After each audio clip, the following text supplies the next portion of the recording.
ನಮಸ್ತೆ everyone. Once again welcome to ಈ ಪಾಠದ ಮನೆ. ನಮ್ಮ ಫಸ್ಟ್ ಕ್ಲಾಸ್ನಲ್ಲಿ ನಾವು ಪಾರ್ಟ್ಸ್ ಆಫ್ ಸ್ಪೀಚ್ ಈ ಟಾಪಿಕನ್ನು ತುಂಬ ಬ್ರೀಫ್ ಆಗಿ ಸ್ಟಡಿ ಮಾಡಿದ್ವಿ. There are 9 parts of speech: noun, pronoun, verb, adverb, preposition, conjunction, interjection and articles. ಇವುಗಳನ್ನ ನಾವು ಬ್ರೀಫ್ ಆಗಿ ಸ್ಟಡಿ ಮಾಡಿದ್ವಿ. ಹಾಗೆ ನಾನು ಆ ಲಾಸ್ಟ್ ಕ್ಲಾಸಲ್ಲಿ ಹೇಳಿದ ಹಾಗೆ ಇನ್ನು ಮುಂದೆ ಬರುವಂತಹ ವಿಡಿಯೋಸಲ್ಲಿ ಪ್ರತಿಯೊಂದು ಪಾರ್ಟ್ ಆಫ್ ಸ್ಪೀಚನ್ನು ಕೂಡ ಡೀಟೇಲ್ಡ್ ಆಗಿ ನಾವು ಸ್ಟಡಿ ಮಾಡ್ತೀವಿ ಅಂತ. ಅದ್ರ ಪ್ರಕಾರ ಇವತ್ತಿನ ನಮ್ಮ ಕ್ಲಾಸಲ್ಲಿ ನಾವು ನೌನ್ ಈ ಪಾರ್ಟನ್ನು ಸ್ಟಡಿ ಮಾಡಕ್ಕೆ ಹೊರಟಿದ್ದೀವಿ. ಬನ್ನಿ, ನೌನ್ ಅಂದರೆ ಏನಂತ ನೋಡೋಣ. First, a noun is a word that names a thing, place, person, animal, feeling or idea. That means ಹೆಸರುಗಳನ್ನು ನಾವು ನೌನ್ಸ್ ಅಂತ ಹೇಳ್ತೀವಿ. ನೇಮಿಂಗ್ ವರ್ಡ್ಸ್, ಯಾರ ನೇಮ್, ಯಾವುದೇ ಒಂದು ವಸ್ತು ಆಗಿರಲಿ, place, person, animal, feeling, ideas ಏನಾದರೂ ಆಗಿರಲಿ, ಎಲ್ಲದಕ್ಕೂ ಒಂದು ಹೆಸರಿದೆ ಪ್ರಪಂಚದಲ್ಲಿ. ಆ ಹೆಸರುಗಳನ್ನೇ ನಾವು ಇಂಗ್ಲಿಷ್ ಗ್ರಾಮರಲ್ಲಿ ನೌನ್ಸ್ ಅಂತ ಕನ್ಸಿಡರ್ ಮಾಡ್ತೀವಿ. ಸೊ ಇಲ್ಲಿ ಕೆಲವು ಸೆಂಟೆನ್ಸಸ್ ಅನ್ನು ಕೊಟ್ಟಿದ್ದೀನಿ ನಾನು. ಈ ಸೆಂಟೆನ್ಸಸ್ ಅಲ್ಲಿ ನೌನ್ಸ್ ಯಾವುದು ಅಂತ ನೋಡೋಣ. ನಾನು ಓದ್ತಾ ಇರೋ ಹಾಗೆ ನೀವು ನೋಡ್ತಾ ಹೋಗಿ ನಿಮಗೆ ಯಾವ್ಯಾವುದು ಇದರಲ್ಲಿ ನೌನ್ಸ್ ಕಾಣುತ್ತೆ ಅಂತ ಹೇಳಿ. I bought vegetables and fruits from the market. The crowd gathered in the field. Trees are homes for many creatures. Alcohol is bad for health. The army has plenty of weapons. Ravi plays cricket with his friends on holidays. Mosquitoes cause diseases. Cleanliness is next to godliness. So these are all nouns, right? That means naming words. ಇವುಗಳನ್ನು ಬಿಟ್ಟು ಉಳಿದಿರೋ ಹಾಗೆ ಇನ್ನೂ ಯಾವುದಾದ್ರೂ nouns ನಿಮ್ಮ ಕಣ್ಣಿಗೆ ಕಾಣಿಸುತ್ತಾ? ಇದೆಯಾ? ಖಂಡಿತ ಇದೆ.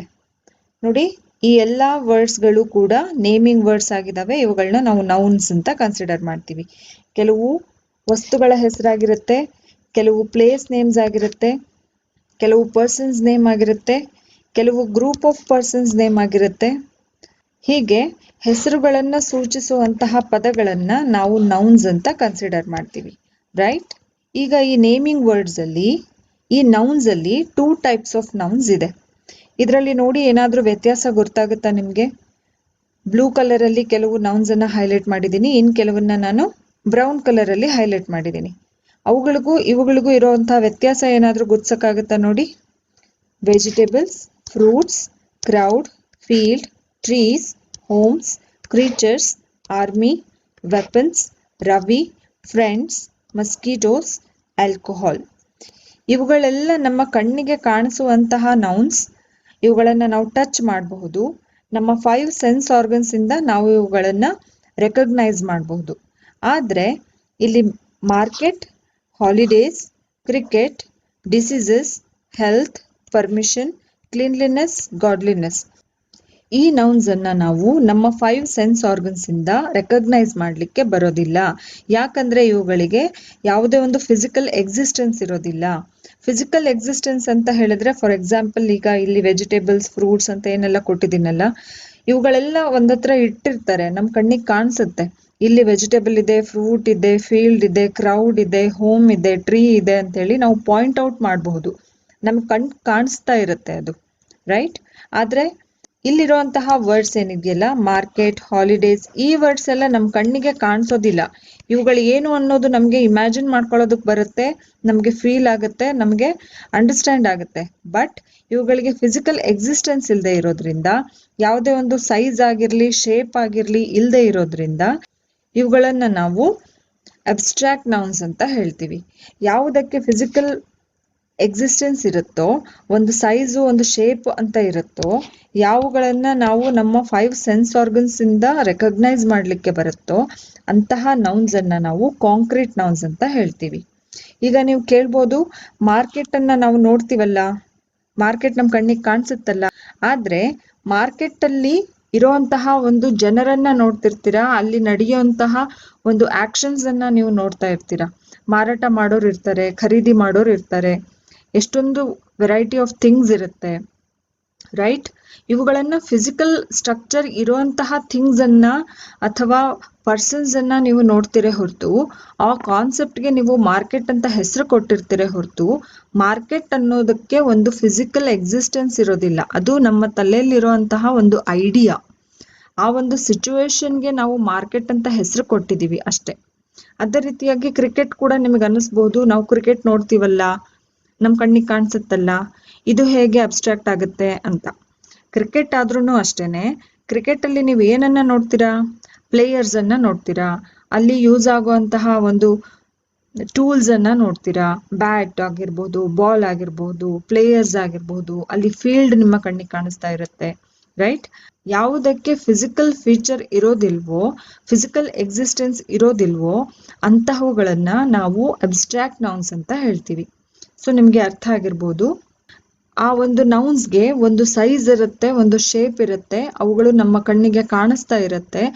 ಫಿಸಿಕಲಿ ಟಚ್ ಮಾಡಲಿಕ್ಕೆ ಬರುವಂತಹ ನೌನ್ಸ್ ಅನ್ನ ನಾವು ಕಾಂಕ್ರೀಟ್ ನೌನ್ಸ್ ಅಂತ ಹೇಳ್ತೀವಿ. ಅಬ್ಸ್ಟ್ರಾಕ್ಟ್ ನೌನ್ಸ್ ಅಂತ ಹೇಳಿದ್ರೆ ಯಾವುದೇ ಸೈಜ್ ಅಥವಾ ಶೇಪ್ ಇಲ್ಲದೆ ಇರುವಂತಹ ವಸ್ತುಗಳು. ಎಕ್ಸಾಂಪಲ್, ಈಗ ಹಾಲಿಡೇಸ್ ಅನ್ನೋದು ಒಂದು ಕಾನ್ಸೆಪ್ಟ್, ರೈಟ್? ಅದನ್ನ ನಾವು ಹಾಲಿಡೇಯನ್ನ ನೋಡ್ಲಿಕ್ಕೆ ಬರೋದಿಲ್ಲ, ನಮ್ಗೆ ಅದು ಟಚ್ ಮಾಡ್ಲಿಕ್ಕೆ ಬರೋದಿಲ್ಲ, ಅದರ ಸೈಜ್ ಆಗ್ಲಿ ಶೇಪ್ ಆಗ್ಲಿ ನಮ್ಗೆ ಹೇಳೋದಕ್ಕೆ ಬರೋದಿಲ್ಲ.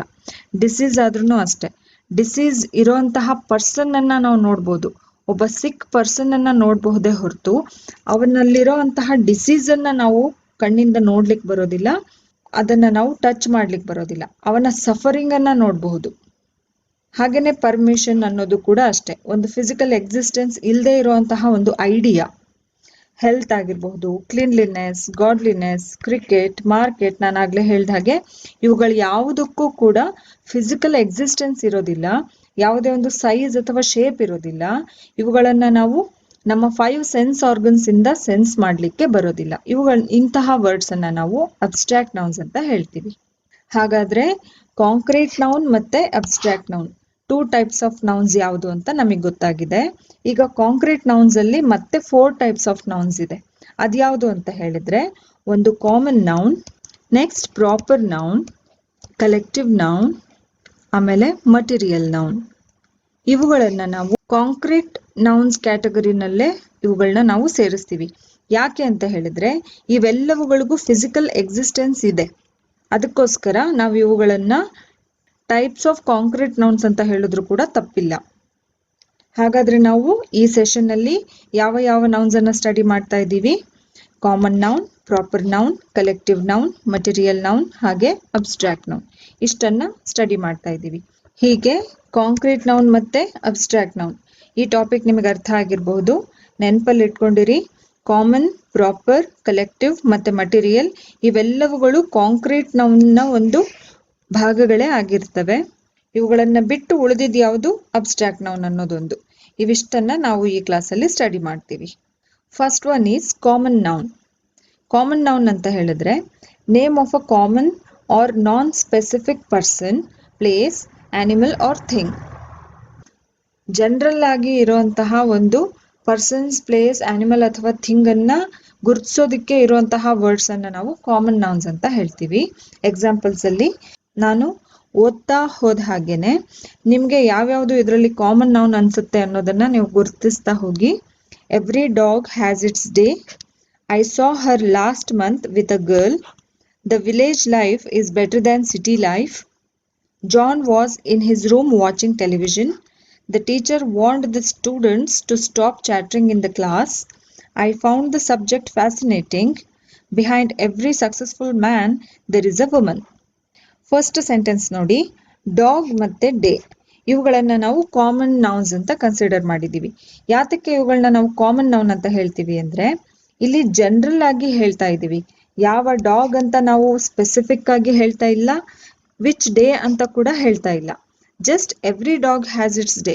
ಕನ್ನಡದಲ್ಲೂ ಕೂಡ ನೀವು ಈ ಸೆಂಟೆನ್ಸ್ ಅನ್ನ ಕೇಳಿರ್ತೀರಿ, ಪ್ರತಿ ನಾಯಿಗೂ ಒಂದು ದಿನ ಬರುತ್ತೆ ಅಂತ ಕೇಳಿದಿರಲ್ವಾ? ಯಾವ ನಾಯಿಗೆ ಬರುತ್ತೆ ದಿನ? ಆ ದಿನ ಯಾವುದು? ಇದನ್ನ ನಾವು ಸ್ಪೆಸಿಫೈ ಮಾಡಿರ್ತೀವ? ಇಲ್ಲ ಅಲ್ವಾ? ಜನರಲ್ ಆಗಿ ಹೇಳ್ತೀವಿ ಅಷ್ಟೇ, ಪ್ರತಿ ನಾಯಿಗೂ ಒಂದು ದಿನ ಅಂತ ಇರುತ್ತೆ ಅಂತ, ರೈಟ್? ಹಾಗೇನೆ I saw Har last month with a girl, ಇದರಲ್ಲಿ ಕೂಡ ವಿಚ್ ಮಂತ್ ಅನ್ನೋದನ್ನ ಹೇಳಿಲ್ಲ, ವಿಚ್ ಗರ್ಲ್ ಅಂತ ಕೂಡ ಮೆನ್ಷನ್ ಆಗಿಲ್ಲ, ಜನರಲ್ ಆಗಿ ಹೇಳ್ತಾ ಇರೋದಷ್ಟೇ. ನಾನು ಅವಳನ್ನ ಲಾಸ್ಟ್ ಮಂತ್ ಅಲ್ಲಿ ನೋಡ್ದೆ. ಯಾವ ಮಂತ್ ಅದು? ಆ ಮಂತ್ ನ ಹೆಸರನ್ನ ಹೇಳಿದ್ರೆ ಅವಾಗ ಅದು ಕಾಮನ್ ನೌನ್ ಆಗೋದಿಲ್ಲ. ಫಾರ್ ಎಕ್ಸಾಂಪಲ್, ಇಲ್ಲಿ ಮಂತ್ ನೇಮ್ ಅನ್ನ ನಾವೇನಾದ್ರೂ ಜುಲೈ ಅಂತ ಹೇಳಿದ್ರೆ ಆವಾಗ ಅದು ಕಾಮನ್ ನೌನ್ ಆಗೋದಿಲ್ಲ. ಇದು ಕಾಮನ್ ನೌನ್ ಅಲ್ಲ, ಇದು ಸ್ಪೆಷಲ್ ನೇಮ್ ಆಗುತ್ತೆ. ಒಂದು ಕಾಮನ್ ನೌನ್ಗೆ ಕೊಟ್ಟಿರುವಂತಹ ಸ್ಪೆಷಲ್ ನೇಮ್ ಆಗುತ್ತೆ. ಅದೇ ರೀತಿಯಾಗಿ ಇಲ್ಲಿ ಗರ್ಲ್ ಅಂತ ಹೇಳಿದ್ರೆ ಇಲ್ಲಿ ಕೂಡ ಅವಳ ಹೆಸರನ್ನ ನಾವು ಮೆನ್ಷನ್ ಮಾಡಿಲ್ಲ. ವಿಚ್ ಸ್ಪೆಸಿಫಿಕ್ ಗರ್ಲ್ ಅಂತ ನಾವು ಹೇಳ್ತಾ ಇಲ್ಲ, ಜಸ್ಟ್ ಜನರಲ್ ಆಗಿ ಒಂದು ಹುಡುಗಿ ಜೊತೆ ನಾನು ಅವಳನ್ನ ನೋಡಿದೆ, ರೈಟ್? ನೆಕ್ಸ್ಟ್ ಸೆಂಟೆನ್ಸ್ ಅಲ್ಲಿ ಕೂಡ the village life is better than city life ಅಂತ ಹೇಳಿದೀವಿ. ಯಾವ ವಿಲೇಜ್ ಅಲ್ಲಿ ಲೈಫ್ ಚೆನ್ನಾಗಿರುತ್ತೆ, ಯಾವ ಸಿಟಿನಲ್ಲಿ ಲೈಫ್ ಚೆನ್ನಾಗಿರೋದಿಲ್ಲ ಅಂತ ನಾವಿಲ್ಲಿ ಮೆನ್ಷನ್ ಮಾಡ್ತಾ ಇಲ್ಲ, ಜನರಲ್ ಆಗಿ ಹೇಳ್ತಾ ಇದ್ದೀವಿ. ಹಳ್ಳಿ ಜೀವನ ಚೆನ್ನಾಗಿರುತ್ತೆ ಸಿಟಿ ಜೀವನಕ್ಕಿಂತ. ಯಾವ ಹಳ್ಳಿ ಯಾವ ಸಿಟಿ ಅಂತ ನಾವು ಇದರಲ್ಲಿ ಹೇಳಿಲ್ಲ, ಜನರಲ್ ಆಗಿ ಹೇಳ್ತಾ ಇರೋದ್ರಿಂದ ಇವುಗಳನ್ನ ನಾವು ಕಾಮನ್ ನೌನ್ಸ್ ಅಂತ ಹೇಳ್ತೀವಿ. Next, John was in his room watching television. So television ಅನ್ನೋದು ಇಲ್ಲಿ ಜನರಲ್ ಆಗಿ ಹೇಳ್ತಾ ಇರುವಂತಹ ಒಂದು ಹೆಸರು. Which television? ಅದು ಸ್ಯಾಮ್ಸಂಗ, ಎಲ್ ಜಿನ, ಓನಿಡಾನ, ಪ್ಯಾನಸಾನಿಕ್, ಇದನ್ನೆಲ್ಲ ನಾವು ಹೇಳ್ತಾ ಇಲ್ಲ, right? The teacher want the students to stop chattering in the class. ಇದರಲ್ಲಿ ಕೂಡ which teacher not specified, for which student she is telling not specified, and which class it is also not specified. Just generally one teacher is warning the students stop to chatter in the class. Next, I found the subject fascinating. Which subject? Not mentioned.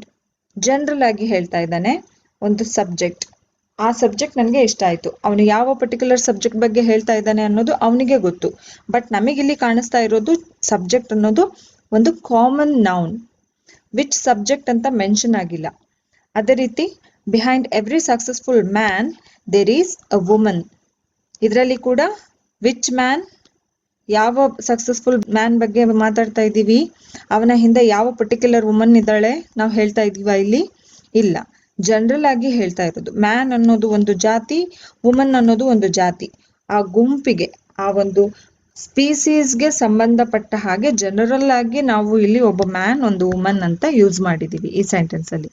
ಈ ರೀತಿಯಾಗಿ ನಾನ್ specific ಆಗಿರುವಂತಹ nouns ಅನ್ನ ನಾವು common noun ಅಂತ ಹೇಳ್ತೀವಿ. ಇವುಗಳನ್ನ ನಾವು ಕನ್ನಡದಲ್ಲಿ ರೂಢನಾಮ ಅಂತ ಹೇಳ್ತೀವಿ. ಅಂದ್ರೆ ರೂಢಿಯಲ್ಲಿರುವಂತಹ ಹೆಸರು. ಜಸ್ಟ್ ನೋಡಿದ ತಕ್ಷಣ ನಮ್ ಕಣ್ಣಿಗೆ ಏನ್ ಕಾಣಿಸುತ್ತೆ ಅದನ್ನೇ ನಾವು ಒಂದು ಹೆಸರಿನಿಂದ ಕರಿತೀವಿ. ಅದರ ಸ್ಪೆಷಲ್ ನೇಮ್ ನಮ್ಗೆ ಗೊತ್ತಿರೋದಿಲ್ಲ. ಎಕ್ಸಾಂಪಲ್, ಈಗ ಅಲ್ಲೊಂದು ಬುಕ್ ಬಿದ್ದಿದೆ ಅಂತ ಹೇಳಿದ್ರೆ ನಾವು ಅದನ್ನ ಅದ್ ಎಂಥ ಬುಕ್ಕು ಅಂತ ನೋಡ್ಬಿಟ್ಟು ಹೇಳಲ್ಲ, ಜಸ್ಟ್ ಏನದು ಅಲ್ಲಿ ಬಿದ್ದಿರೋದು ಬುಕ್, ದಟ್ಸ್ ಇಟ್. ರೂಢಿಯಲ್ಲಿರುವಂತಹ ಹೆಸರು, ಕಾಮನ್ ನೇಮ್, ರೈಟ್? ನಿಮ್ಗೆ ಈ ಕಾಮನ್ ನೌನ್ ಅಂದ್ರೆ ಏನಂತ ಗೊತ್ತಾಗಿರ್ಬಹುದು. Next, proper noun. Proper noun is the name of a particular person, place or thing. ಇಲ್ಲಿ ಕಾಮನ್ ನೌನ್ಗೆ ಇದು ಆಪೋಸಿಟ್ ಆಗಿದೆ. ನಾವು ಅಲ್ಲಿ ಏನ್ ಮಾತಾಡಿದ್ವಿ, ಜನರಲ್ ಆಗಿ ನಾನ್ ಸ್ಪೆಸಿಫಿಕ್ ಆಗಿರುವಂತಹ ನೌನ್ಸ್ ಅನ್ನ ನಾವು ಕಾಮನ್ ನೌನ್ ಅಂತ ಹೇಳ್ತೀವಿ ಅಂತ ಹೇಳಿದೆ. ಈಗ ಅದೇ ಕಾಮನ್ ನೌನ್ಸ್ಗೆ ಪರ್ಟಿಕ್ಯುಲರ್ ಆಗಿ ಏನಾದ್ರೂ ನಾವು ಸ್ಪೆಷಲ್ ಆಗಿ ಹೆಸರು ಕೊಟ್ಟಿದ್ರೆ ಅಂತಹ ಹೆಸರುಗಳನ್ನ ನಾವು ಪ್ರಾಪರ್ ನೌನ್ಸ್ ಅಂತ ಹೇಳ್ತೀವಿ. For example, science is my favourite subject. ಇದರಲ್ಲಿ ಸಬ್ಜೆಕ್ಟ್ ನ ಪರ್ಟಿಕ್ಯುಲರ್ ಹೆಸರನ್ನ ಹೇಳಿದ್ದಾರೆ. Which subject? Science subject. This science is the particular name given to that subject. So this is proper noun. ಇದೇ ರೀತಿಯಾಗಿ ನೋಡ್ತಾ ಹೋಗಿ ಮತ್ತೆ ಯಾವ್ಯಾವುದು ಪ್ರಾಪರ್ ನೌನ್ಸ್ ನಿಮ್ಗೆ ಸೆಂಟೆನ್ಸಸ್ ಅಲ್ಲಿ ಕಾಣಿಸುತ್ತೆ ಅಂತ. Sudha speaks English fluently. Ganga river is sacred river of India. Nehru Park in Delhi was established in 1969. The Eiffel Tower in Paris is an instantly recognizable landmark. Shivarama Karanth won the Jnanpith award for his epic novel Mookajjiya Kanasugalu. So ಈ sentences ಅಲ್ಲಿ particular ಆಗಿ ಒಂದು special name ಅನ್ನ ಕೊಟ್ಟಿರುವಂತಹ words ಯಾವ್ಯಾವ್ದಿದೆ ಅನ್ನೋದನ್ನ ನಾವೀಗ ನೋಡೋಣ. So first sentence ಅಲ್ಲಿ ನಾನು ಆಗ್ಲೇ ಹೇಳಿದ ಹಾಗೆ ಒಂದು ಸಬ್ಜೆಕ್ಟ್ ನ ಪರ್ಟಿಕ್ಯುಲರ್ ನೇಮ್ ಅನ್ನ ಇಲ್ಲಿ ಮೆನ್ಷನ್ ಮಾಡಿದ್ದಾರೆ, ಸೈನ್ಸ್ ಅಂತ. ಆ ಸಬ್ಜೆಕ್ಟ್ಗೆ ಕೊಟ್ಟಿರುವಂತಹ ಒಂದು ಸ್ಪೆಷಲ್ ನೇಮ್ ಇಲ್ಲಿ ಸೈನ್ಸ್ ಅನ್ನೋದು. ಸೊ ಇದು ನಮ್ಮ ಪ್ರಾಪರ್ ನೌನ್ ಇದರಲ್ಲಿ. ನೆಕ್ಸ್ಟ್ ಸೆಂಟೆನ್ಸ್ ಅಲ್ಲಿ Sudha speaks English fluently. Sudha ಅನ್ನೋದು ಒಂದು ಗರ್ಲ್ಗೆ ಕೊಟ್ಟಿರುವಂತಹ ಪರ್ಟಿಕ್ಯುಲರ್ ನೇಮ್.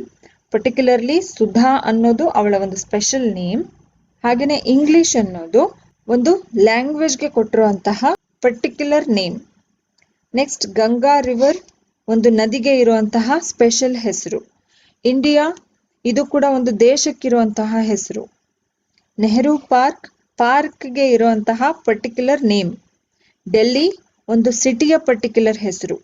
ಐಫೆಲ್ ಟವರ್ ಒಂದು ಟವರ್ಗೆ ಕೊಟ್ಟಿರುವಂತಹ particular name. Paris, again a name of a city. Shivaram Karanta, a name of a poet or a man. Jnanpith award ಒಂದು ಅವಾರ್ಡ್ಗೆ ಕೊಟ್ಟಿರುವಂತಹ particular name. ಮೂಕಜ್ಜಿಯ ಕನಸುಗಳು ಒಂದು ನಾವೆಲ್ಗೆ ಇರುವಂತಹ ಪರ್ಟಿಕ್ಯುಲರ್ ಹೆಸರು. ರೈಟ್? ಈ ರೀತಿಯಾಗಿ ಪರ್ಟಿಕ್ಯುಲರ್ ಆಗಿ ಕೊಟ್ಟಿರುವಂತಹ ಹೆಸರುಗಳನ್ನ, ಸ್ಪೆಷಲ್ ನೇಮ್ಸ್ ಅನ್ನ ನಾವು ಪ್ರಾಪರ್ ನೌನ್ಸ್ ಅಂತ ಹೇಳ್ತೀವಿ. ಪ್ರಾಪರ್ ನೌನ್ಸ್ ಯಾವಾಗ್ಲೂ ಕ್ಯಾಪಿಟಲ್ ಲೆಟರ್ಸ್ ಇಂದಾನೆ ಸ್ಟಾರ್ಟ್ ಆಗಿರುತ್ತೆ. ನೀವು ಗಮನಿಸಿರ್ಬಹುದು. ಅದು ಸೆಂಟೆನ್ಸ್ ನ ಮಧ್ಯಭಾಗಕ್ಕೆ ಬರ್ಲಿ, ಕೊನೆಗೆ ಬರ್ಲಿ, ಒಟ್ಟಾರೆ ಅದು ಪ್ರಾಪರ್ ನೌನ್ ಅಂತ ಹೇಳಿದಾಗ ನಾವು ಅದರ ಫಸ್ಟ್ ಲೆಟರ್ ಅನ್ನ ಕ್ಯಾಪಿಟಲ್ ಅಲ್ಲೇ ಬರಿಬೇಕಾಗತ್ತೆ. This is the rule. Next ಇನ್ನೊಂದೇನು ಅಂತ ಹೇಳಿದ್ರೆ, ಇಲ್ಲಿ ನೋಡಿ, ರಿವರ್, ಪಾರ್ಕ್, ಟವರ್ ಇವುಗಳೆಲ್ಲ ಕಾಮನ್ ನೌನ್ಸ್. ಆದ್ರೆ ಕ್ಯಾಪಿಟಲ್ ಅಲ್ಲಿ ಬರೆದಿದ್ದೀನಿ ನಾನು. ಯಾವಾಗ ಈ ರೀತಿ ಒಂದು ಕಾಮನ್ ನೌನ್ ಅನ್ನ ಕ್ಯಾಪಿಟಲೈಸ್ಡ್ ಮಾಡ್ಬೇಕಾಗತ್ತೆ ಅಂತ ಹೇಳಿದ್ರೆ, ಯಾವಾಗ ಅದು ಪ್ರಾಪರ್ ನೌನ್ ಜೊತೆಗೆ ಯೂಸ್ ಆಗುತ್ತೋ ಆವಾಗ ಆ ಒಂದು ಕಾಮನ್ ನೌನ್ ಕೂಡ ಪ್ರಾಪರ್ ನೌನ್ ನ ಒಂದು ಭಾಗವಾಗುತ್ತೆ. ಅಂತ ಟೈಮಲ್ಲಿ ನಾವು ಒಂದು ಕಾಮನ್ ನೌನ್ ಅನ್ನ ಕೂಡ ಪ್ರಾಪರ್ ನೌನ್ ಅಂತಾನೆ ಕನ್ಸಿಡರ್ ಮಾಡ್ತೀವಿ. ಕನ್ಫ್ಯೂಸ್ ಆಗ್ಬೇಡಿ. ನೋಡಿ, ಗಂಗಾ ಅನ್ನೋದು ಒಂದು ರಿವರ್ಗೆ ಕೊಟ್ಟಿರುವಂತಹ ಹೆಸರು. ನಾವು ಅದನ್ನ ಗಂಗಾ ರಿವರ್ ಅಂತ ಕರಿತೀವಿ. ಜಸ್ಟ್ ರಿವರ್ ಅಂತ ಹೇಳಿದ್ರೆ, reverse R sacred in India. ಈ ಸೆಂಟೆನ್ಸ್ ಅಲ್ಲಿ ಇಲ್ಲಿ ರಿವರ್ ಅಂತ ಇದೆ ನೋಡಿ. ಇದು ಒಂದು ಕಾಮನ್ ನೌನ್. ಇದನ್ನ ನಾವು ಕ್ಯಾಪಿಟಲೈಸ್ಡ್ ಮಾಡಿಲ್ಲ. ಇಲ್ಲಿ ಇದು ಕಾಮನ್ ನೌನ್ ಆಗಿದೆ, ಆದ್ರೆ ಇಲ್ಲಿ ಇದು ಕಾಮನ್ ನೌನ್ ಆಗಿಲ್ಲ. ಯಾಕಂದ್ರೆ ಗಂಗಾ ರಿವರ್ ಅನ್ನೋದು ಒಂದು ಟೋಟಲ್ ಆಗಿ ಒಂದು ನದಿಯ ಟೈಟಲ್ ಅದು. ಹಾಗೇನೆ ಸೆಕೆಂಡ್ ಸೆಂಟೆನ್ಸ್ ಅಲ್ಲಿ ಪಾರ್ಕ್ ಅನ್ನೋದು ಕಾಮನ್ ನೌನ್ ನಮ್ಗೆ ಗೊತ್ತಿದೆ. ಆದ್ರೆ ನೆಹರು ಪಾರ್ಕ್, ಪರ್ಟಿಕ್ಯುಲರ್ ಆಗಿ ಆ ಪಾರ್ಕ್ಗೆ ನಾವು ನೆಹರು ಪಾರ್ಕ್ ಅಂತ ಕರಿತಾ ಇದ್ದೀವಿ. ಅದು ಆ ಪಾರ್ಕ್ ನ ಒಂದು ಸ್ಪೆಷಲ್ ನೇಮ್ ಆಗಿರೋದ್ರಿಂದ, ಕಾಮನ್ ನೌನ್ ಪ್ರಾಪರ್ ನೌನ್ ನ ಒಂದು ಭಾಗವಾಗಿರೋದ್ರಿಂದ ಇದನ್ನ ನಾವು ಪ್ರಾಪರ್ ನೌನ್ ಅಂತಾನೆ ಕನ್ಸಿಡರ್ ಮಾಡ್ತೀವಿ. ಅದೇ ರೀತಿಯಾಗಿ ಟವರ್ ಅನ್ನೋದು, ಜಸ್ಟ್ ಟವರ್ ಅಂತ ಹೇಳಿದ್ರೆ ಅದು ಕಾಮನ್ ನೌನ್ ಆಗುತ್ತೆ. ಬಟ್ ಐಫಲ್ ಟವರ್ ಅಂತ ಹೇಳಿದಾಗ ಪರ್ಟಿಕ್ಯುಲರ್ ಆಗಿ ಒಂದು ಟವರ್ಗೆ ನಾವು ಐಫಲ್ ಟವರ್ ಅಂತ ಹೆಸರು ಕೊಟ್ಟಿರೋದ್ರಿಂದ ಆ ಒಂದು ಸ್ಪೆಷಲ್ ನೇಮ್ ಅನ್ನ ನಾವು ಪ್ರಾಪರ್ ನೌನ್ ಅಂತಾನೆ ಕನ್ಸಿಡರ್ ಮಾಡ್ತೀವಿ. ಇನ್ನೊಂದು ಅಂತ ಹೇಳಿದ್ರೆ, ಇದರಲ್ಲಿ ಕಾರಂತ ಅನ್ನೋದು ಶಿವರಾಮ್ ಅವರ ಸರ್ನೇಮ್. ಈ ಸರ್ನೇಮ್ ಅನ್ನ ಕೂಡ ನಾವು ಕ್ಯಾಪಿಟಲೈಸ್ಡ್ ಮಾಡಿದೀವಿ. ಇದರಲ್ಲಿ ಶಿವರಾಮ ಕಾರಂತ ಅನ್ನೋದು ಕಂಪ್ಲೀಟ್ ಆಗಿ ಆ ವ್ಯಕ್ತಿಯ ಹೆಸರಾಗಿರೋದ್ರಿಂದ ಅವರ ಸರ್ನೇಮ್ ಅನ್ನ ಹಾಗೆ ಅವರ ಫಸ್ಟ್ ನೇಮ್ ಅನ್ನ ಕೂಡ ನಾವು ಪ್ರಾಪರ್ ನೌನ್ ಅಂತಾನೆ ಕನ್ಸಿಡರ್ ಮಾಡ್ತೀವಿ. Totally this one is proper noun. ಹಾಗೇನೆ ಒಂದು ಅವಾರ್ಡ್ ಅನ್ನೋದು ಕಾಮನ್ ನೌನ್ ಆಗಿದೆ. ಬಟ್ ಆ ಒಂದು ಅವಾರ್ಡ್ಗೆ ಜ್ಞಾನಪೀಠ ಅವಾರ್ಡ್ ಅಂತ ಒಂದು ಟೈಟಲ್ ನಾವು ಕೊಟ್ಟಿರೋದ್ರಿಂದ ಆ ಟೈಟಲ್ ಅನ್ನ ನಾವು ಇಡಿಯಾಗಿ ಪ್ರಾಪರ್ ನೌನ್ ಅಂತಾನೆ ಕನ್ಸಿಡರ್ ಮಾಡ್ತೀವಿ. ಹಾಗೇನೆ ಮೂಕಜ್ಜಿಯ ಕನಸುಗಳು, ಮೂಕಜ್ಜಿನೂ ಸ್ಪೆಷಲ್ ನೇಮ್ ಅಲ್ಲ, ಕನಸುಗಳು ಇದು ಕೂಡ ಸ್ಪೆಷಲ್ ನೇಮ್ ಅಲ್ಲ. ಮೂಕಜ್ಜಿಯ ಕನಸುಗಳು ಅಂತ ಒಂದು ನಾವೆಲ್ಗೆ ಇರುವಂತಹ ಟೈಟಲ್ ಆಗಿರೋದ್ರಿಂದ ಇದನ್ನ ನಾವು ಪ್ರಾಪರ್ ನೌನ್ ಅಂತಾನೆ ಕನ್ಸಿಡರ್ ಮಾಡ್ತೀವಿ. ಅವುಗಳ ಫಸ್ಟ್ ಲೆಟರ್ಸ್ ಅನ್ನ ನಾವು ಕ್ಯಾಪಿಟಲ್ ಅಲ್ಲೇ ಬರಿಬೇಕು. ಸೊ ಈ ರೀತಿಯಾಗಿ ಇರುವಂತಹ ಯಾವುದೇ ಒಬ್ಬ ವ್ಯಕ್ತಿ, ವಸ್ತು ಏನೇ ಆಗಿರ್ಲಿ, ಅವುಗಳಿಗೆ ಇರುವಂತಹ ಸ್ಪೆಷಲ್ ನೇಮ್ಸ್ ಅನ್ನ ನಾವು ಪ್ರಾಪರ್ ನೌನ್ಸ್ ಅಂತ ಹೇಳ್ತೀವಿ. ಈ ಕಾಮನ್ ಮತ್ತೆ ಪ್ರಾಪರ್ ನೌನ್ಸ್ ಅನ್ನ ಇನ್ನೂ ಡೀಟೇಲ್ಡ್ ಆಗಿ ನಿಮಗೆ ಕ್ಲೀನ್ ಆಗಿ ಅರ್ಥ ಮಾಡಿಸ್ಲಿಕ್ಕೆ ಇಲ್ಲಿ ಒಂದು ಟೇಬಲ್ ಅನ್ನ ನಾನು ಮಾಡಿದ್ದೀನಿ ನೋಡಿ. ಮ್ಯಾನ್ ಅಥವಾ ಬಾಯ್ ಅಂತ ಹೇಳಿದ್ರೆ ಅದು ರೂಢಿಯಲ್ಲಿರುವಂತಹ ಹೆಸರುಗಳು. ಕಾಮನ್ ಆಗಿ ನಮ್ಮ ಕಣ್ಣಿಗೆ ಅವ್ರೇನ್ ಕಾಣಿಸ್ತಾರೋ ಅದೇ ಹೆಸರಿನಿಂದ ನಾವು ಅವ್ರನ್ನ ಕರಿತೀವಿ. ಒಬ್ಬ ಮ್ಯಾನ್ ಕಾಣಿಸಿದ್ರೆ ಮ್ಯಾನ್ ಅಂತ ಹೇಳ್ತೀವಿ, ಒಬ್ಬ ಬಾಯ್ಗೆ ಬಾಯ್ ಅಂತ ಹೇಳ್ತೀವಿ. ಆದ್ರೆ ಅವರಿಗಿರುವಂತಹ ಸ್ಪೆಷಲ್ ನೇಮ್ ಅನ್ನ ನಾವು ಪ್ರಾಪರ್ ನೌನ್ ಅಂತ ಹೇಳ್ತೀವಿ. ಅದೇ ರೀತಿಯಾಗಿ women, girl common noun. Akshata ಅಂತ ಅವರ ಹೆಸರು ಏನಾದ್ರೂ ಆಗಿದ್ರೆ ಅದು proper noun. Cat common noun. Minnie ಅದರ special name proper noun. Subject common noun. Subject ನ special name proper noun. Mathematics ಆಗಿರ್ಬೋದು, ಸೈನ್ಸ್, ಸೋಷಿಯಲ್, ಹಿಸ್ಟ್ರಿ ಏನಾದ್ರೂ ಆಗಿರಬಹುದು. ಒಟ್ಟಾರೆ ಆ ಸಬ್ಜೆಕ್ಟ್ಗೆ ಇರುವಂತಹ ಸ್ಪೆಷಲ್ ನೇಮ್ ಅನ್ನ ನಾವು ಪ್ರಾಪರ್ ನೌನ್ ಅಂತ ಹೇಳ್ತೀವಿ. ನೆಕ್ಸ್ಟ್ ಅದೇ ರೀತಿ ಮೂವಿ ಸೂಪರ್ಮ್ಯಾನ್.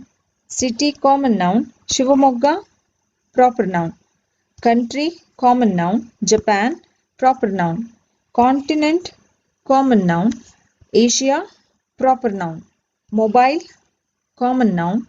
ಮೊಬೈಲ್ಗೆ ಇರುವಂತಹ special name Nokia, Samsung, LG ಈ ತರ ಏನಾದ್ರೂ ಹೆಸರಿದ್ರೆ ಆ ಒಂದು ಹೆಸರನ್ನ ಸ್ಪೆಷಲ್ ನೇಮ್ ಅನ್ನ ಪ್ರಾಪರ್ ನೌನ್ ಅಂತ ಹೇಳ್ತೀವಿ. ಅದೇ ರೀತಿ ship common noun, Titanic proper noun, planet common noun, earth proper noun, EPIC common noun, Ramayana proper noun, day common noun, Saturday proper noun. ಇದೇ ರೀತಿಯಾಗಿ ಯಾವುದೇ ಡೇ ಆಗಿರಲಿ, ಸಂಡೇ, ಮಂಡೇ, ಟ್ಯೂಸ್ಡೇ, ಯಾವುದೇ ಡೇ ಸ್ಪೆಷಲ್ ಆಗಿ ಒಂದು ಡೇಗೆ ಕೊಟ್ಟಿರುವಂತಹ ಹೆಸರಾಗಿರೋದ್ರಿಂದ ಇದು ಪ್ರಾಪರ್ ನೌನ್ ಆಗುತ್ತೆ. ಹಾಗೆ month common noun, October proper noun, restaurant common noun, pizza hut the name, the special name given to a restaurant, so Pizza Hut is proper noun. Pen common noun, cello ಅಥವಾ Reynolds ಅಥವಾ ಮಾಂಟೆಕ್ಸ್ ಕೇಳಿದಿರಲ್ವಾ, ಇಲ್ಲಿ ಪೆನ್ಗಳಿಗೆ special names ಇದೆ, ಆ special names ಅನ್ನ proper noun ಅಂತ ಹೇಳ್ತೀವಿ. ಹಾಗೆ magazine common noun, ಆ ಫೆಮಿನಾ ಅನ್ನೋದು ಮ್ಯಾಗಝೀನ್ಗೆ ಕೊಟ್ಟಿರುವಂತಹ ಪರ್ಟಿಕ್ಯುಲರ್ ನೇಮ್ ಆಗಿರೋದ್ರಿಂದ, ಸ್ಪೆಷಲ್ ನೇಮ್ ಆಗಿರೋದ್ರಿಂದ ಇದು proper noun. Mountain common noun, Mount Everest proper noun. River common noun, Kaveri proper noun. ಈ ಕಾನ್ಸೆಪ್ಟ್ ನಿಮಗೆ ಅರ್ಥ ಆಗಿರ್ಬೋದು. ನೆಕ್ಸ್ಟ್, ಕಲೆಕ್ಟಿವ್ ನೌನ್ ಅಂದ್ರೆ ಏನಂತ ನೋಡೋಣ. A collective noun is a word use to name a group of people, animals or things. ಒಂದು group ಅನ್ನ ನಾವು ಕಲೆಕ್ಟಿವ್ ನೌನ್ ಅಂತ ಹೇಳ್ತೀವಿ. ಒಂದೇ ರೀತಿಯ, ಒಂದೇ ಜಾತಿಗೆ ಸೇರಿದಂತಹ ಮನುಷ್ಯರಾಗಿರ್ಬೋದು ಅಥವಾ ಪ್ರಾಣಿಗಳು ಅಥವಾ ವಸ್ತುಗಳು, ಒಂದೇ ಜಾತಿಗೆ ಸೇರಿದಂತಹ ಒಂದು ಗ್ರೂಪ್ ಅನ್ನ ನಾವು ಕಲೆಕ್ಟಿವ್ ನೌನ್ ಅಂತ ಹೇಳ್ತೀವಿ. ಇವುಗಳನ್ನ ಯಾವಾಗ್ಲೂ ನಾವು ಸಿಂಗ್ಯುಲರ್ ಅಲ್ಲೇ ಯೂಸ್ ಮಾಡ್ತೀವಿ. ಈ ಗ್ರೂಪ್ಸ್ ಅನ್ನ ಇವುಗಳು ಸಿಂಗ್ಯುಲರ್ ಆಗಿರುತ್ತೆ, ಹಾಗೇನೆ ಕೌಂಟಬಲ್ ಕೂಡ ಆಗಿರುತ್ತೆ. ಅಂದ್ರೆ ಎಕ್ಸಾಂಪಲ್ ನೋಡಿ, ಈಗ ಪರ್ಸನ್ಸ್ ನ ಒಂದು ಗ್ರೂಪ್ಗೆ ನಾವು ಏನೇನೆಲ್ಲ ಹೆಸರಿಂದ ಕರಿತೀವಿ. ಪ್ಲೇಯರ್ಸ್ಗಳ ಗುಂಪಿಗೆ ಟೀಮ್ ಅಂತೀವಿ. ಸ್ಟೂಡೆಂಟ್ಸ್ನ ಒಂದು ಗುಂಪನ್ನ ನಾವು ಕ್ಲಾಸ್ ಅಂತ ಹೇಳ್ತೀವಿ. ಸೋಲ್ಜರ್ಸ್ನ ಗುಂಪಿಗೆ ಒಂದು ಆರ್ಮಿ ಅಂತ ಹೇಳ್ತೀವಿ. ಮ್ಯೂಸಿಷಿಯನ್ಸ್ರ ಗುಂಪಿಗೆ ಬ್ಯಾಂಡ್ ಅಂತ ಹೇಳ್ತೀವಿ. Team of players, class of students, army of soldiers, band of musicians. So ಈಗ ಟೀಮ್ ಅಂತ ಹೇಳಿದ್ರೆ ಒಂದೇ ಟೀಮ್, ಸಿಂಗ್ಯುಲರ್ ಅಲ್ಲೇ ಯೂಸ್ ಮಾಡ್ತೀವಿ ಅಲ್ವಾ. ಅಥವಾ ಪ್ಲೇಯರ್ಸ್ನ ಬಹಳಷ್ಟು ಟೀಮ್ಸ್ ಏನಾದರೂ ಇದ್ರೆ 2 ಟೀಮ್ಸ್ 3 ಟೀಮ್ಸ್ ಅಂತ ನಾವು ಹೇಳ್ಬೋದು, ಕೌಂಟಬಲ್ ಆಗಿರುತ್ತೆ ಅದು. ಆದ್ರೆ ಒಂದೇ ಇದ್ದಾಗ ನಾವು ಅದನ್ನ ಸಿಂಗ್ಯುಲರ್ ಅಲ್ಲೇ ಯೂಸ್ ಮಾಡ್ತೀವಿ, 1 ಟೀಮ್ ಅಂತಾನೆ ಹೇಳ್ತೀವಿ. ಅದರಲ್ಲಿ ಎಷ್ಟೇ ಜನ ಪ್ಲೇಯರ್ಸ್ ಇರಲಿ ಅದು ಒಂದೇ ಟೀಮ್ ಆಗಿರುತ್ತೆ. ಅದರಲ್ಲಿ ಎಷ್ಟೇ ಜನ, ಒಂದು ಕ್ಲಾಸ್ ಅಲ್ಲಿ ಎಷ್ಟೇ ಸ್ಟೂಡೆಂಟ್ಸ್ ಇರಲಿ ಅದನ್ನ ಒಂದು ಕ್ಲಾಸ್ ಅಂತಾನೆ ಕನ್ಸಿಡರ್ ಮಾಡ್ತೀವಿ. ಸೋಲ್ಜರ್ಸು ಅಷ್ಟೇ, ಸೈನಿಕರ ಒಂದು ಗುಂಪನ್ನ ನಾವು ಆರ್ಮಿ ಅಂತ ಹೇಳ್ತೀವಿ, ಇಂಡಿಯನ್ ಆರ್ಮಿ ಅಂತ ಹೇಳ್ತೀವಿ. ಈಗ ಇಂಡಿಯನ್ ಆರ್ಮಿನಲ್ಲಿ ಎಷ್ಟೇ ಜನರು ಇರಲಿ, ಆರ್ಮಿ ಅಂತ ಬಂದಾಗ ಅದು ಸಿಂಗ್ಯುಲರ್ ಅಲ್ಲೇ ನಾವು ಯೂಸ್ ಮಾಡ್ತೀವಿ ಅದನ್ನ. ಹಾಗೇನೆ ಮ್ಯೂಸಿಷಿಯನ್ಸ್ ಅವರೆಲ್ಲ ಇರುವಂತಹ ಒಂದು ಗುಂಪನ್ನ ನಾವು ಬ್ಯಾಂಡ್ ಅಂತ ಹೇಳ್ತೀವಿ. ಹಾಗೇನೆ ಅನಿಮಲ್ಸ್ ಅಥವಾ ಬರ್ಡ್ಸ್ ಗಳ ಗುಂಪಿಗೂ ಕೂಡ ಒಂದು ಸ್ಪೆಷಲ್ ನೇಮ್ಸ್ ಅನ್ನ ಕೊಟ್ಟಿದ್ದೀವಿ ನೋಡಿ. A herd of cows, a flock of birds, a swarm of flies, a school of fish. ಮೀನುಗಳ ಒಂದು ಗುಂಪನ್ನ ನಾವು ಸ್ಕೂಲ್ ಅಂತ ಹೇಳ್ತೀವಿ. ಕೆಲವು ಕಡೆ ನೀವೆಲ್ಲ ನೋಡಿರ್ಬೋದು, ಮೀನುಗಳನ್ನ ಗುಂಪು ಗುಂಪಾಗಿ ಹೋಗ್ತಾ ಇರೋ ಹಾಗೆ ತೋರಿಸ್ತಾರೆ. ಸಾಮಾನ್ಯ ನೀವು ಟಿವಿಲಿ ಅಥವಾ ಯಾವುದೇ ಒಂದು ಪ್ರೋಗ್ರಾಮ್ ಅಲ್ಲಿ ನೋಡಿರ್ತೀರಾ.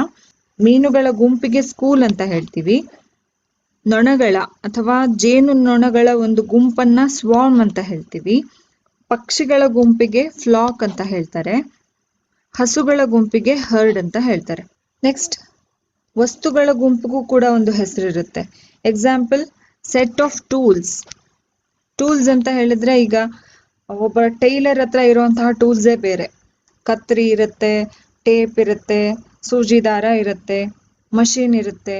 ಇವು ಎಲ್ಲ ಒಬ್ಬ ಟೇಲರ್ನ ಟೂಲ್ಸ್ ಆಗಿರುತ್ತೆ. ಕಾರ್ಪೆಂಟರ್ ಆಗಿದ್ರೆ ಅವನ ಹತ್ರ ಸುತ್ತಿಗೆ ಇರುತ್ತೆ, ಗರಗಸ ಇರುತ್ತೆ. ಈ ರೀತಿಯಾಗಿ ಅವರವರ ಕಸುಬಿಗೆ ತಕ್ಕ ಹಾಗೆ ಅವರವರು ಟೂಲ್ಸ್ ಅನ್ನ ಯೂಸ್ ಮಾಡ್ತಿರ್ತಾರಲ್ಲ, ಆ ಟೂಲ್ಸ್ ನ ಒಂದು ಗುಂಪನ್ನ ನಾವು ಸೆಟ್ ಅಂತ ಹೇಳ್ತೀವಿ.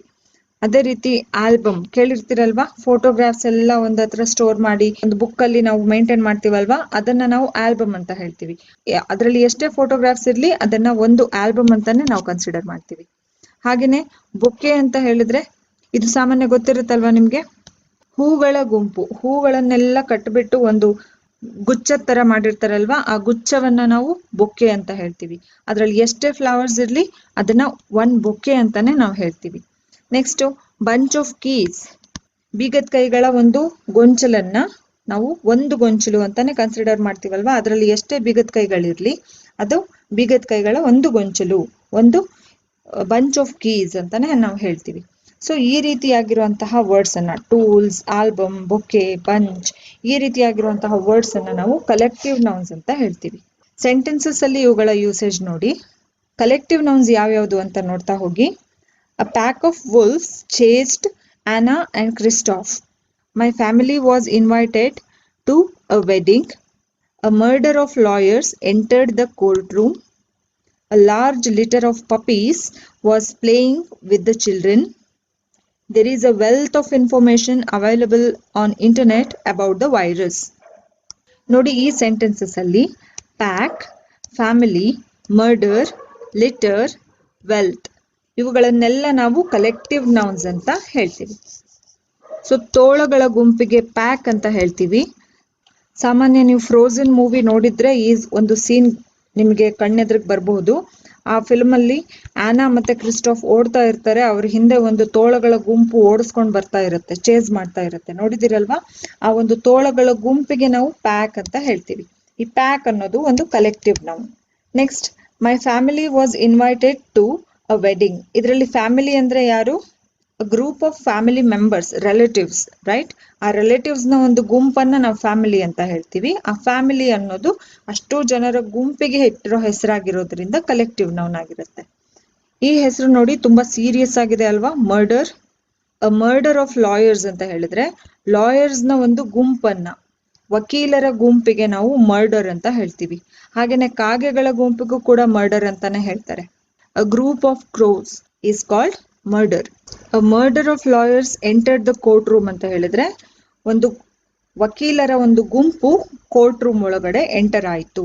ಒಂದು ಗುಂಪು ಅಂತ ಹೇಳಿದ್ರೆ ಆ ಗುಂಪಿನಲ್ಲಿ ಬಹಳಷ್ಟು ಲಾಯರ್ಸ್ ಇದ್ದಾರೆ ಅಂತ. So a murder of lawyers. Next, a large litter of puppies was playing with the children. Puppies ಅಂತ ಹೇಳಿದ್ರೆ ನಾಯಿ ಮರಿಗಳು. ನಾಯಿ ಮರಿಗಳ ಗುಂಪಿಗೆ ನಾವು ಲಿಟರ್ ಅಂತ ಹೇಳ್ತೀವಿ. ಅಥವಾ ಬೆಕ್ಕಿನ ಮರಿಗಳ ಗುಂಪಿಗೂ ಕೂಡ ಲಿಟರ್ ಅಂತ ಹೇಳ್ತಾರೆ. ಸೊ ಇಲ್ಲಿ ಲಿಟರ್ ಅನ್ನೋದು ಒಂದು ನಾಯಿ ಮರಿಗಳ ಅಥವಾ ಬೆಕ್ಕಿನ ಮರಿಗಳ ಗುಂಪಿಗೆ ಇಟ್ಟಿರೋ ಹೆಸರು. ಇದು ಒಂದು ಕಲೆಕ್ಟಿವ್ ನೌನ್. ಹಾಗೇನೆ there is a wealth of information available on internet about the virus. Which virus I am talking about? ಗೊತ್ತಿದೆ ಅಲ್ವಾ ಯಾವ ವೈರಸ್ ಈಗ ತುಂಬಾ ಫೇಮಸ್ ಆಗಿರೋದು ಅಂತ? ವೆಲ್ತ್ ಆಫ್ ಇನ್ಫಾರ್ಮೇಶನ್ ಅಂತ ಹೇಳಿದ್ರೆ ಅ ಲಾಟ್ ಆಫ್ ಇನ್ಫಾರ್ಮೇಶನ್ ಅಂತ. ಸೊ ಇನ್ಫಾರ್ಮೇಶನ್ ಅನ್ನೋದು ಕೌಂಟಬಲ್ ಅಲ್ಲ. ಒನ್ ಇನ್ಫಾರ್ಮೇಶನ್, ಟೂ ಇನ್ಫಾರ್ಮೇಶನ್ ಅಂತ ನಾವು ಹೇಳಕ್ಕಾಗಲ್ಲ. ಆದ್ರೆ ಬಹಳಷ್ಟು ಇನ್ಫಾರ್ಮೇಶನ್ ಅಂತ ನಾವು ಹೇಳ್ಬೋದು, lot of information. So lot of informations ಅನ್ನ ಒಂದೇ ವರ್ಡ್ ಅಲ್ಲಿ ನಾವು ವೆಲ್ತ್ ಅಂತ ಹೇಳ್ಬೋದು, wealth of information, right? Collective nouns ಅಂದ್ರೆ ಏನು ಅಂತ ನಿಮ್ಗೆಲ್ಲ ಗೊತ್ತಾಗಿರಬಹುದು. A noun that describes a group of things or people as a unit. ಯಾವುದೇ ಒಂದು ಥಿಂಗ್ಸ್ ನ ಅಥವಾ ಪೀಪಲ್ಸ್ ನ ಅಥವಾ ಆನಿಮಲ್ಸ್ ನ ಒಂದು ಇಡೀ ಗುಂಪನ್ನ ಒಂದೇ ಯೂನಿಟ್ ಆಗಿ ಡಿಸ್ಕ್ರೈಬ್ ಮಾಡುವಂತಹ ಹೆಸರುಗಳನ್ನ ನಾವು ಕಲೆಕ್ಟಿವ್ ನೌನ್ಸ್ ಅಂತ ಹೇಳ್ತೀವಿ. Next one is material noun. Material noun is a substance or a material or an element which is used for making things. That means ಯಾವುದೇ ವಸ್ತುಗಳನ್ನ ತಯಾರು ಮಾಡಲಿಕ್ಕೆ ಯೂಸ್ ಮಾಡುವಂತಹ ಸಬ್ಸ್ಟೆನ್ಸ್ ಅನ್ನ ಅಥವಾ ಎಲಿಮೆಂಟ್ ಅನ್ನ ನಾವು ಮಟೀರಿಯಲ್ ನೌನ್ ಅಂತ ಹೇಳ್ತೀವಿ. ಕೆಲವು ಅದರಲ್ಲಿ ನ್ಯಾಚುರಲ್ ಆಗಿ ನಮಗೆ ಸಿಗುತ್ತೆ, ಕೆಲವು ಆನಿಮಲ್ಸ್ ಇಂದ ಸಿಗುತ್ತೆ, ಕೆಲವು ಪ್ಲಾಂಟ್ಸ್ ಇಂದ ಸಿಗುತ್ತೆ, ಇನ್ ಕೆಲವು ಮ್ಯಾನ್ ಮೇಡ್ ಆಗಿರುತ್ತೆ. ಎಕ್ಸಾಂಪಲ್ಸ್ ನೋಡಿ, air, water, gold, silver, iron, copper, sand, salt, coal, rock, sunlight, rain, ಇದೆಲ್ಲ ನ್ಯಾಚುರಲಿ ನಮಗೆ ಸಿಗುವಂತಹ ಒಂದು ಸಬ್ಸ್ಟೆನ್ಸ್ ಆಗಿರುತ್ತೆ. ಇವುಗಳನ್ನ ನಾವು ಅನ್ಕೌಂಟಬಲ್ ನೌನ್ಸ್ ಅಂತ ಹೇಳ್ತೀವಿ. For example 1 air, 2 air, 3 air ಅಂತ ಹೇಳಲಿಕ್ಕೆ ಬರೋದಿಲ್ಲ. ಇಡಿಯಾಗಿ ನಾವು ಏರ್ ಅಂದ್ರೆ ಅದು ಸಿಂಗ್ಯುಲರ್ ಫಾರ್ಮ್ ಅಲ್ಲೇ ಯೂಸ್ ಮಾಡ್ತೀವಿ. ಮಟೀರಿಯಲ್ ನೌನ್ಸ್ ಅನ್ನ ನಾವು ಕೌಂಟ್ ಮಾಡ್ಲಿಕ್ಕೆ ಬರೋದಿಲ್ಲ. ಇವುಗಳನ್ನ ನಾವು ಅನ್ಕೌಂಟಬಲ್ ನೌನ್ಸ್ ಅಂತಾನೆ ಕನ್ಸಿಡರ್ ಮಾಡ್ತೀವಿ. ಹಾಗೇನೆ ಅನಿಮಲ್ಸ್ ಇಂದ ನಮಗೆ ಸಿಗುವಂತಹ ಸಬ್ಸ್ಟೆನ್ಸಸ್ ಯಾವ್ಯಾವುದು? Honey, egg, meat, milk, silk, leather, wool, ಇವೆಲ್ಲ ಅನಿಮಲ್ಸ್ ಇಂದ ನಮಗೆ ಸಿಗುವಂತಹ ಮಟೀರಿಯಲ್ಸ್. ಹಾಗೆ ಪ್ಲಾಂಟ್ಸ್ ಇಂದನೂ ನಮಗೆ ಮಟೀರಿಯಲ್ಸ್ ಸಿಗುತ್ತೆ. Tea, coffee, cotton, rubber, food, oil, wood, medicine, perfume. These are all materials from plants we can get. Next, man-made materials ಇದೆ. Cloth, cheese, cement, brick, acid. These are all the man-made materials. Example ಅಲ್ಲಿ ನೋಡಿ, ಇನ್ನು ಇದು topic clear ಆಗುತ್ತೆ ನಿಮ್ಗೆ. ಈ sentences ಅಲ್ಲಿ materials ಅಂತ ಯಾವ್ಯಾವ್ದು ಅನ್ಸುತ್ತೆ ನಿಮ್ಗೆ ನೋಡ್ತಾ ಹೋಗಿ. I like silk dresses. She lost her diamond ring in the party. Our bones are made up of calcium. I am kneading the flour to make chapatis. Cooking utensils are mostly made up of iron or steel. ಈ sentences ಅಲ್ಲಿ silk ಅನ್ನೋದು ಒಂದು material.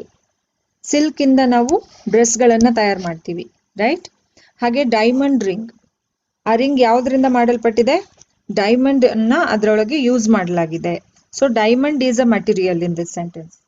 Hour bones are made up of calcium. Calcium ಇಲ್ಲಿ bones ಗಳ ಫಾರ್ಮೇಶನ್ಗೆ ತುಂಬಾ important ಆಗಿರುವಂತಹ ಒಂದು ಸಬ್ಸ್ಟೆನ್ಸ್. ಹಾಗೆ I am kneading the flour to make chapatis. Here flour is our material which we are using to make chapatis.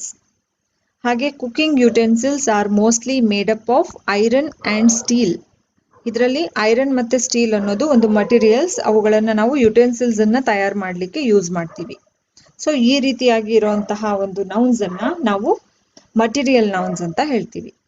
ಇಷ್ಟು ಹೊತ್ತು ನಾವು ನೋಡಿರುವಂತಹ ನೌನ್ಸ್ ಎಲ್ಲ ಕಾಂಕ್ರೀಟ್ ನೌನ್ಸ್. ಯಾವ್ಯಾವುದು? Common noun, proper noun, collective noun ಮತ್ತೆ ಮಟೀರಿಯಲ್ ನೌನ್. ಇವೆಲ್ಲ concrete noun ನ different types. ಈಗ ಕೊನೆಯದಾಗಿ ಅಬ್ಸ್ಟ್ರಾಕ್ಟ್ ನೌನ್. ಆಲ್ರೆಡಿ ನಾನು ಇದ್ರ ಬಗ್ಗೆ ತುಂಬಾ ಹೇಳಿದ್ದೀನಿ, ಆದ್ರೂ ಇನ್ನೊಂದ್ಸಲ ನೋಡ್ಬಿಡೋಣ. An abstract noun is the name given to qualities, emotions, concepts, states, etc. which we cannot see, smell, hear, touch or taste because they don't have any physical existence. ಇಲ್ಲಿ ಕೆಲವು examples ಅನ್ನ ಕೊಟ್ಟಿದ್ದೀನಿ ನಾನು. ಕ್ವಾಲಿಟಿ, ಆನೆಸ್ಟಿ, ಪೊಲೈಟ್ನೆಸ್, ಇನ್ನೋಸೆನ್ಸ್, ಜನರಾಸಿಟಿ, ಇದೆಲ್ಲ ಒಂದು ವ್ಯಕ್ತಿಗೆ ಇರುವಂತಹ qualities. ಇವುಗಳನ್ನ ನಾವು ಒಂದೊಂದು ಹೆಸರಿಂದ ಹೇಳಿದೀವಿ. ಪ್ರತಿಯೊಂದು ಕ್ವಾಲಿಟಿಗೂ ಒಂದೊಂದು ಹೆಸರನ್ನ ಕೊಟ್ಟಿದ್ದೀವಿ. ಬಟ್ ಇವುಗಳನ್ನ ನಾವು ಕಣ್ಣಿಂದ ನೋಡ್ಲಿಕ್ಕೆ ಆಗೋದಿಲ್ಲ, ಫಿಸಿಕಲಿ ಇವುಗಳನ್ನ ನಾವು ಟಚ್ ಮಾಡ್ಲಿಕ್ಕೆ ಆಗೋದಿಲ್ಲ. ಹಾಗೇನೆ ಇಮೋಷನ್ಸ್ ಅಲ್ಲಿ ಆಂಗರ್, ಹ್ಯಾಪಿನೆಸ್, ಸ್ಯಾಡ್ನೆಸ್, ಫಿಯರ್, ಡಿಸ್ಗಸ್ಟ್, ಇದೆಲ್ಲ ಒಬ್ಬ ವ್ಯಕ್ತಿಯಲ್ಲಿ ಇರುವಂತಹ ಇಮೋಷನ್ಸ್. ಹಾಗೇನೆ ಕಾನ್ಸೆಪ್ಟ್ಸ್ ಅಲ್ಲಿ democracy, freedom, justice, language, these are all the concepts which we cannot see, we cannot touch. Next States. States ಅಂದ್ರೆ ಇಲ್ಲಿ ರಾಜ್ಯಗಳಲ್ಲ, ಸ್ಟೇಟ್ಸ್ ಆಫ್ ಬೀಯಿಂಗ್ ಅಂದ್ರೆ ಸ್ಥಿತಿ ಅಂತ ಏನ್ ನಾವು ಹೇಳ್ತೀವಲ್ಲ ಕನ್ನಡದಲ್ಲಿ, ಆ ಸ್ಥಿತಿಗಳು. Childhood, youth, poverty, sickness, comfort, ಇವೆಲ್ಲ ಸ್ಥಿತಿಗಳು, ಸ್ಟೇಟ್ಸ್. ನೆಕ್ಸ್ಟ್ ಐಡಿಯಾಸ್ ಅಲ್ಲಿ ಫ್ರೆಂಡ್ಶಿಪ್, ಫ್ರೀಡಮ್, ಪರ್ಮಿಷನ್, ಅಟ್ರಾಕ್ಷನ್, ಇದೆಲ್ಲ ಒಂದು ಐಡಿಯಾಸ್. ಹಾಗೆ ಸಬ್ಜೆಕ್ಟ್ಸ್ ಅಲ್ಲಿ chemistry, physics, maths, history, political science. Languages ಅಲ್ಲಿ ಇಂಗ್ಲಿಷ್, ಕನ್ನಡ, ಫ್ರೆಂಚ್, ಚೈನೀಸ್, ಇವೆಲ್ಲ ಭಾಷೆಗಳು. Concepts, ideas, subjects, emotions, qualities, ಇವುಗಳಿಗೆಲ್ಲ ಫಿಸಿಕಲ್ ಎಕ್ಸಿಸ್ಟೆನ್ಸ್ ಇಲ್ಲ. ಇವುಗಳಿಗೆ ಯಾವುದೇ ಸೈಜ್ ಇಲ್ಲ, ಶೇಪ್ಸ್ ಇಲ್ಲ. ಇವುಗಳನ್ನ ನಾವು ಫಿಸಿಕಲಿ ನೋಡಕ್ ಸಾಧ್ಯ ಇಲ್ಲ. ಇಂತಹ ನೌನ್ಸ್ ಅನ್ನ ನಾವು ಅಬ್ಸ್ಟ್ರಾಕ್ಟ್ ನೌನ್ಸ್ ಅಂತ ಹೇಳ್ತೀವಿ. ಇವುಗಳನ್ನ ಸೆಂಟೆನ್ಸಸ್ ಅಲ್ಲಿ ಯೂಸೇಜ್ ಹೆಂಗಿರುತ್ತೆ ಅಂತ ನೋಡೋಣ. ನಾನು ಓದ್ತಾ ಹೋದ ಹಾಗೆ ನೋಡ್ತಾ ಹೋಗಿ ಇದರಲ್ಲಿ ಯಾವ್ಯಾವ್ದನ್ನ ನೀವು ಅಬ್ಸ್ಟ್ರಾಕ್ಟ್ ನೌನ್ಸ್ ಅಂತ ಕನ್ಸಿಡರ್ ಮಾಡ್ತೀರಾ ಅಂತ. Don't under estimate your own strength. Knowledge has beginning but no end. There can be no peace in this world without justice. Taj Mahal is the best tourist attraction. Life and death are two sides of the same coin called destiny. ನೋಡಿ, first sentence ಅಲ್ಲಿ strength ಅನ್ನೋದು ಒಂದು abstract noun. ನಿನ್ನ ಶಕ್ತಿಯನ್ನ ನೀನೇ under estimate ಮಾಡಬೇಡ. Strength ಅನ್ನೋದು ಒಂದು ಐಡಿಯಾ, ನಮ್ಗೆ ಗೊತ್ತಾಗುತ್ತೆ ಶಕ್ತಿ ಅಂದ್ರೆ ಏನು ಅಂತ. ಬಟ್ ಎಲ್ಲಿದೆ ತೋರ್ಸು ಅಂತ ಹೇಳಿದ್ರೆ ಕೈಯಲ್ಲಿ ಹಿಡ್ಕೊಂಡು ತೋರ್ಸಕ್ ಆಗೋದಿಲ್ಲ. ಬಿಕಾಸ್ ಅದಕ್ಕೆ ಯಾವುದೇ ಒಂದು ಫಿಸಿಕಲ್ ಎಕ್ಸಿಸ್ಟೆನ್ಸ್ ಇರೋದಿಲ್ಲ, ಅದಕ್ಕೆ ಸೈಜ್, ಶೇಪ್ ಏನು ಇರೋದಿಲ್ಲ. ಹಾಗೇನೆ knowledge has beginning but no end. ಇದರಲ್ಲಿ ನಾಲೆಡ್ಜ್ ಅನ್ನೋದು ಕೂಡ ಅಷ್ಟೇ, ಬಿಗಿನಿಂಗ್ ಮತ್ತೆ ಎಂಡಿಂಗ್ ಅನ್ನೋದು ಕೂಡ ಪರ್ಟಿಕ್ಯುಲರ್ ಟೈಮ್ ಪಾಯಿಂಟ್ಗೆ ಕೊಟ್ಟಿರುವಂತಹ ಹೆಸರುಗಳು. ಆದ್ರೆ ಅವುಗಳನ್ನ ನಾವು ಪಾಯಿಂಟ್ ಔಟ್ ಮಾಡ್ಲಿಕ್ಕೆ ಆಗೋದಿಲ್ಲ. This is beginning, this is end ಅಂತ ನಾವು ಅದನ್ನ ಫಿಸಿಕಲಿ ತೋರ್ಸ್ಲಿಕ್ಕೆ ಬರೋದಿಲ್ಲ. There can be no peace, ಶಾಂತಿ, ನ್ಯಾಯ, ಇವುಗಳೆಲ್ಲ ನಮ್ಮ ಕಣ್ಣಿಗೆ ಕಾಣಿಸದೇ ಇರುವಂತಹ concepts, right? Taj Mahal is the best tourist attraction. ಇಲ್ಲಿ ಕೂಡ ಅಟ್ರಾಕ್ಷನ್ ಅಂದ್ರೆ ಏನು ಅಂತ ಗೊತ್ತಿದೆ ನಮ್ಗೆ, ಬಟ್ ಅದನ್ನ ನಾವು ಕಣ್ಣಿಂದ ನೋಡೋದಕ್ ಬರೋದಿಲ್ಲ, ಅದಕ್ಕೆ ಫಿಸಿಕಲ್ ಎಕ್ಸಿಸ್ಟೆನ್ಸ್ ಇಲ್ಲ. ಹಾಗೇನೆ ಲೈಫ್ ಮತ್ತೆ ಡೆತ್, ಇದು ಕೂಡ ಒಂದು ಕಾನ್ಸೆಪ್ಟ್ಸ್. ಲೈಫ್ ಅಂದ್ರೆ ಏನು, ಡೆತ್ ಅಂದ್ರೆ ಏನು ಸೀರಿಯಸ್ಲಿ ನಮ್ಗೆ ಎಲ್ಲ ಗೊತ್ತಿದೆ. ಬಟ್ ಫಿಸಿಕಲ್ ಆಗಿ ನಾವು ಅದನ್ನ ಟಚ್ ಮಾಡಿ this is life, this is death ಅಂತ ಹೇಳಿಕ್ ಬರೋದಿಲ್ಲ. ಹಾಗೇನೆ ಡೆಸ್ಟಿನಿ ಅನ್ನೋದು ಕೂಡ ಅಷ್ಟೇ. ಅದೃಷ್ಟವನ್ನ, ಹಣೆ ಬರಹವನ್ನ, ವಿಧಿಯನ್ನ ನಾವು ಕಣ್ಣಿಂದ ನೋಡ್ಲಿಕ್ಕೆ ಬರುತ್ತಾ? ಕಾನ್ಸೆಪ್ಟ್ ಅರ್ಥ ಆಗತ್ತೆ, ಬಟ್ ಅದನ್ನ ನಾವು ಫಿಸಿಕಲಿ ಅದನ್ನ ನಾವು ಟಚ್ ಮಾಡ್ಲಿಕ್ಕೆ, ನಮಗೆ ಕಣ್ಣಿಂದ ನೋಡೋದಕ್ಕೆ ಸಾಧ್ಯ ಇಲ್ಲ. ಈ ರೀತಿಯ ವರ್ಡ್ಸ್ ಅನ್ನ ನಾವು ಅಬ್ಸ್ಟ್ರಾಕ್ಟ್ ನೌನ್ಸ್ ಅಂತ ಹೇಳ್ತೀವಿ. ಇವತ್ತಿನ ಕ್ಲಾಸ್ ಅಲ್ಲಿ ನಾವು ಟೈಪ್ಸ್ ಆಫ್ ನೌನ್ಸ್ ಅನ್ನ ಡೀಟೇಲ್ಡ್ ಆಗಿ ತಿಳ್ಕೊಂಡಿದೀವಿ. ಇದ್ರ ಬಗ್ಗೆ ನಾನು ಯಾವ್ದಾದ್ರು ಪಾಯಿಂಟ್ ನಾನು ಮಿಸ್ ಮಾಡಿದೀನಿ ಅಂತ ನಿಮ್ಗೆ ಅನ್ಸಿದ್ರೆ, ಏನಾದ್ರೂ ಡೌಟ್ಸ್ ಇದ್ರೆ ಕಮೆಂಟ್ ಅಲ್ಲಿ ಕೇಳಿ, ನಾನು ಖಂಡಿತ ಹೇಳ್ತೀನಿ. ಮುಂದಿನ ಗ್ರಾಮರ್ ಕ್ಲಾಸ್ ಅಲ್ಲಿ ಮತ್ತೆ ಸಿಗೋಣ.